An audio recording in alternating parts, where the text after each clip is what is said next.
Ang dami nga ngayong nagpapagawa ng mga vintage designs. Siguro bumabalik na lang talaga yung trend at marami na din yung mga nakaka-appreciate ng ganitong klaseng style ng cake.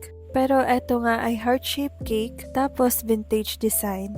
Yung tinatawag na nating vintage design ay yung may mga maraming borders. Tapos yung mga maraming pipings na mga magaganda. Napakatakaw nga to sa icing. Kaya i-expect nyo na sobra talaga yung icing na gagamitin nyo sa usual na dami ng icing na ginagamit nyo sa size ng cake. Yung size nga ng cake na ginagawa natin dito ay 7x4, yung size naman ng cake board ay 10 inches. Yung icing nga na gamit natin ay walang iba kundi yung classic whippet ng Bakersfield. Sa kulay naman ng cake, yung ginamit ko lang po is yung Bakersfield na strawberry flavorade. Nagdagdag lang ako ng konting red at konting brown lang.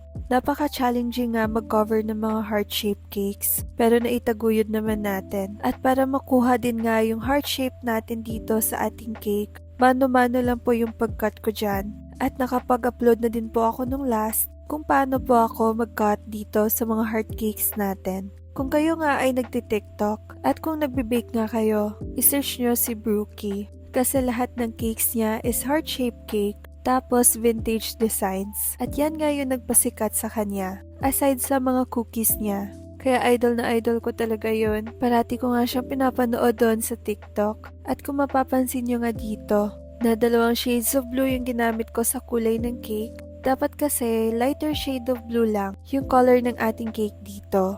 Kaso, gusto ko lang kasi mas lalong ma-emphasize yung mga borders na ginagawa natin dito sa cake. Medyo marami din kasi yung kulay na ilalagay natin dito. Sa una lang talaga medyo weird tingnan yung ating vintage cake. Pero pag malagay mo na lahat ng details, dyan mo na makikita yung beauty niya. Kaya trust the process lang po.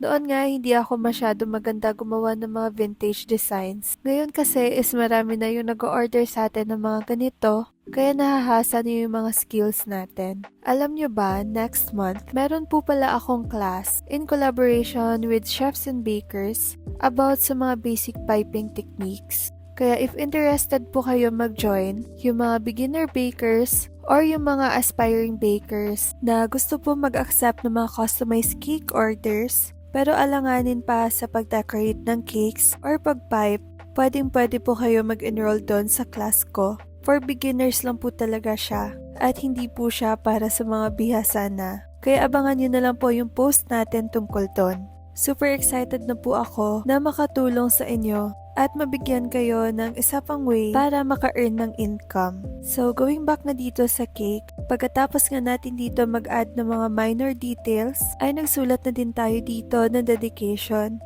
O diba ang ganda? Ano sa tingin nyo? Maganda ba? Isa nga to sa pinakamagandang mga vintage cakes na nagawa ko for this year. Kung cake ko nga to, parang ang hirap i-slice. Pero syempre, iba-iba yung mga opinion natin. Kung sa akin ay maganda to, baka sa inyo ay hindi. So, yun lang po. Bye!